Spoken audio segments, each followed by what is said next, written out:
To the Farbrengen of the second day of Shavuos, Tovshin Lamed Dalet, the famous Chazan Rebbe Bentzion Shenker came. Rebbe Bentzion Shenker was a famous Chazan in New York. He was the Chazan that sang on the records of the Moshe Chassidim, and he lived in Crown Heights, and he came to this Farbrengen. The reason he came to the Farbrengen was because his father was in an accident, and he needed a bracha. And he lived on the same block, I think, with Rabbi Weinberg, and Rabbi Weinberg convinced him to come to the Rebbe, to the Farbrengen, and ask for a bracha. So I remember he came to the Farbrengen, and he also had prepared a Nigun that he made, that he composed for one of the psukim in the Rebbe's Kapitel of that year.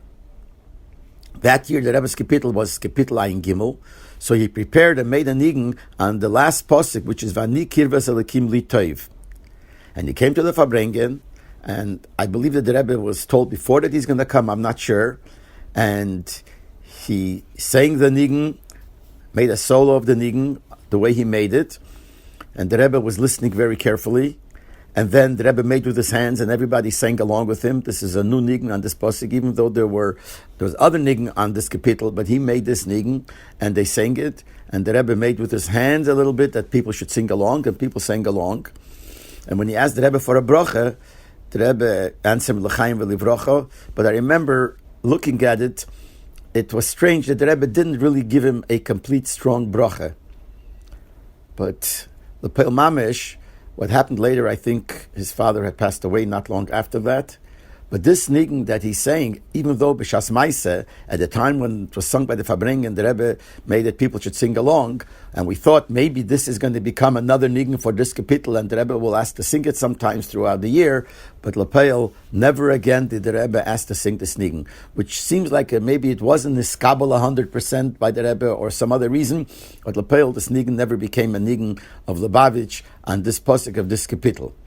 Now, some were saying, which anybody could say whatever they want, but some were saying because the way the Nigun was, the kvetch, the main stress was on the word li. Vani kirvas elikim li toiv.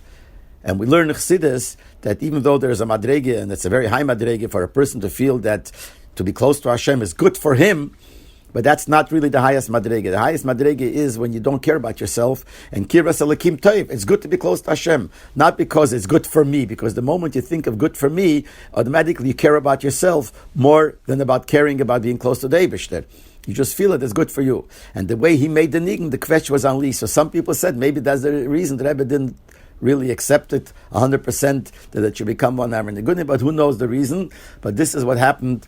It was an interesting thing that he sang a solo by the Rebbe with this Nigun that he made on this posuk, and everyone sang along, but then that's it, it never was sung again.